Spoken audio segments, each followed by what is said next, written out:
Hello and welcome to another conversation.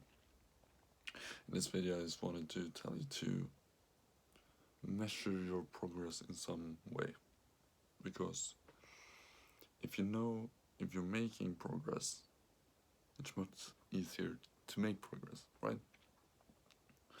Because it's easy to believe you're making progress, but you're just doing the same thing over and over and over and over again, right?